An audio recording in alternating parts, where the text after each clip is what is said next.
Hi hello నమస్తే welcome to CM today. నేను మీ మధు. 2 రోజుల నుంచి తెలంగాణలో రచ్చరచ్చవుతున్న ఒక టాపిక్ గురించి మీతో చర్చించడానికి అయితే వచ్చాను. ఎక్కడ స్కిప్ చేయకుండా చాలా జాగ్రత్తగా వినండి. ఇక్కడ చూసుకుంటే 2 రోజుల నుంచి కవిత మరియు మల్లన్న మధ్య వాగ్వాదాలు అయితే బాగా జరుగుతున్నాయి. ఇది ఒక యుద్ధం అని చెప్పొచ్చు, ఇవి ఒక దాడులని కూడా చెప్పొచ్చు. సో ఆ విధంగా ఇద్దరి మధ్య అయితే వాగ్వాదాలు జరుగుతున్నాయి. ఇక్కడ చూసుకుంటే జాగృతి పార్టీ కార్యకర్తలు అయితే మల్లన్న యొక్క క్యూ న్యూస్ దగ్గరికి వెళ్ళి అయితే దాడి చేయడం అయితే జరిగింది. అక్కడ ఉన్నటువంటి మల్లన్న గన్మ్యాన్ల మీద కూడా వీళ్ళు దాడి చేయడం అయితే జరిగింది. ఇక్కడ చూసుకుంటే ఈ గొడవలంతా అదుపులోకి తేవడానికి అక్కడ వాళ్ళ గన్మ్యాన్ కూడా గాలిలో అయితే ఫైర్ చేయడం అయితే జరిగింది. కానీ ఒకవేళ ఈ గొడవలో ఎవరికైనా ఏమన్నా అయితే ఎవరు బాధ్యులండి?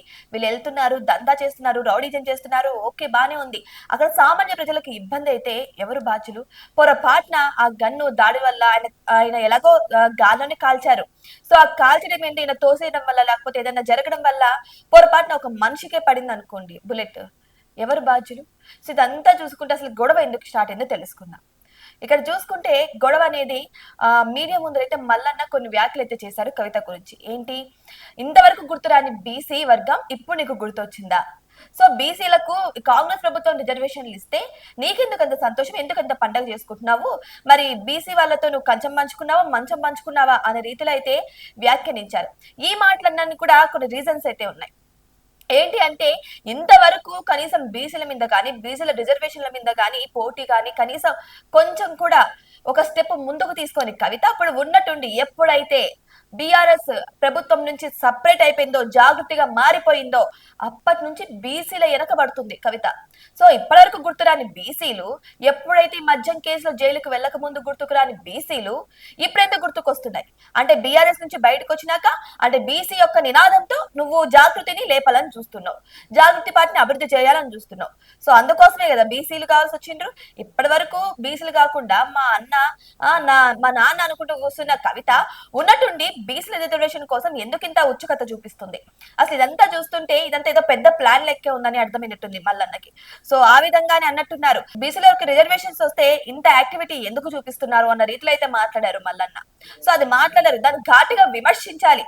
ఎందుకంటే నాకు బీసీలు అంటే మంచి వాళ్ళు, లేకపోతే నేను ఎందుకు బీసీల మీద ఇంత ఇంట్రెస్ట్ చూపిస్తున్నాను అనే ఒక మాట ఇప్పుడు ఆయన ఎలా అయితే మీడియా ముందు అన్నారో ఆమె కూడా అలా అన్నాలి. కానీ ఇట్లా రౌడీలను పంపించి లేకపోతే కార్యకర్తలను పంపించి ఇట్లా దాడి చేసి ఎంతవరకు కరెక్ట్ అంటారు?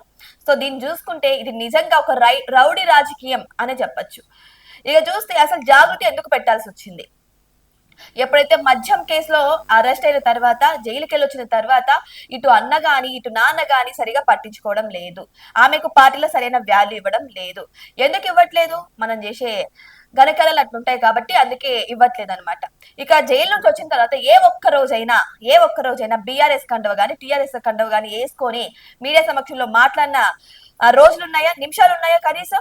సరే లేదు, జాగృతి తీసుకున్నావు. అసలు జాగృతి ఎందుకు స్టార్ట్ చేసినావు? అప్పుడెప్పుడో బీఆర్ఎస్ ప్రభుత్వానికి మద్దతుగా జాగృతి పెట్టి బతుకమ్మలు ఆడిచ్చి ఇట్లా బోనాలను చేయించి ఇలావన్నీ చేసి ఆడవాళ్ళ మద్దతు కూడబెట్టుకుంది జాగృతి. సో అప్పటి వరకు బానే ఉంది. తర్వాత బీఆర్ఎస్ లో చేరిపోయావు, అన్నకి తండ్రికి మద్దతుగా ఉండవు. ఓకే, మీ మధ్య అయితే గొడవలు జరుగుతున్నాయి, బయటకు వచ్చేసావు చాలా సఖ్యతతో, చాలా ఈజీగా అయితే ఉండాలి. గాని ఇట్లా రౌడీయిజం చేసుడు ఎంతవరకు కరెక్ట్ అంటారు? సరే రౌడీయిజం చేసిండ్రు బానే ఉంది, మరి ఇప్పుడు అధికారంలో ఉన్న ప్రభుత్వం ఏం చేస్తుంది? ఆయన ఎవరో కాదు కదా, తీన్మార్ మల్లన్న అంటే కాంగ్రెస్ కి సంబంధించిన వ్యక్తి, అవునా? ఇక చూసుకుంటే అధికారంలో ఉన్న పార్టీ ఏంటి ఇప్పుడు? కాంగ్రెస్. కాంగ్రెస్ పార్టీ ఇలాంటి దాడులను ఖండించాలి. సామాన్య ప్రజల మీద సరే ఇలాంటి దాడులు జరిగినా ఖండించాలి. అరే ఇక్కడ చూసుకుంటే ఆల్రెడీ తీన్మార్ మల్లన్న కాంగ్రెస్ ఎమ్మెల్సీ, ఆయన ఒక కాంగ్రెస్ అభ్యర్థి మీద కూడా ఇంతటి దాడి జరిగితే ఇంతవరకు కాంగ్రెస్ ప్రభుత్వం స్పందించట్లేదు. అంటే దీని వెనకాల ఇక్కడ చూస్తే కవిత రేవంత్ రెడ్డి ఇద్దరు కలిసే దాడి చేయించిండ్రా అనే ఒక నానుడి కూడా ఉంది ప్రజల్లో. ఇక ఏదేమైనా సరే ఇక్కడ చూసుకుంటే ఇంతకు ముందు కూడా తీన్మార్ మల్లన్న బీసీల రిజర్వేషన్ గురించి మాట్లాడడం అయితే జరిగింది. అయితే ఈ కులగణన తప్పు అంటే ఎప్పుడైతే రేవంత్ రెడ్డి ఆ కులగణన చేయించారో ఆ కులగణన తప్పు అని ఆ పేపర్లను కూడా తగలబెట్టడం జరిగింది తీన్మార్ మల్లన్న. సో దీని గురించి అప్పుడు కొంచెం టాపిక్ అయితే నడిచింది. సో ఇక్కడ చూస్తే బీసీలను సపోర్ట్ చేసింది ఎవరు అంటే ఇక్కడ చూస్తే తీన్మార్ మల్లన్న కనిపిస్తుంది. ఎందుకంటే ఆయన క్లారిటీగా డిక్లరేషన్ గా చెప్పేశారు, కులగణన తప్పు తప్పు తప్పు చేయించారు, ఇష్టానుసారం చేయించిండ్రు, రెడ్ల రాజ్యమే నడుస్తున్న తీరులో ఆయన మాట్లాడిండ్రు. కానీ తీరా చూస్తే ఏమైతుంది? ఇక్కడ జస్ట్ వీళ్ళ ఓట్ల కోసం మాత్రమే, ఇక్కడ కవిత కావచ్చు, ఇక్కడ లేకపోతే బీఆర్ఎస్ కావచ్చు, ఇక మిగిలిన వాళ్ళందరూ కాంగ్రెస్ కావచ్చు, వీళ్ళందరూ కూడా ఓట్ల కోసం మాత్రమే బీసీలను అడ్డు పెట్టుకుంటుండ్రేమో అన్న రీతిలో అయితే వీళ్ళ ప్రవర్తన కనిపిస్తుంది. సరే ఇక్కడ ఏదైతే కళాఖండిగా, ఎందుకంటే తీన్మార్ మల్లన్ అనేవాడు ఒక జర్నలిస్ట్ కూడా తీరా చూసుకుంటే. సో ఇక్కడ కళాఖండిగా మాట్లాడుతున్నాడు కాబట్టి ఇక్కడ కాంగ్రెస్ కి కావచ్చు, ఇక్కడ కవితకి కావచ్చు, అంటే ఇక్కడ రేవంత్ రెడ్డికి కావచ్చు, కవితకి కావచ్చు చెడ్డైపోయాడు తీన్మార్ మల్లన్న. అంటే మంచి మాట్లాడినా, నిజాలు ఎక్కువగా మాట్లాడినా ఇలాకి చెడ్డారన్నమాట.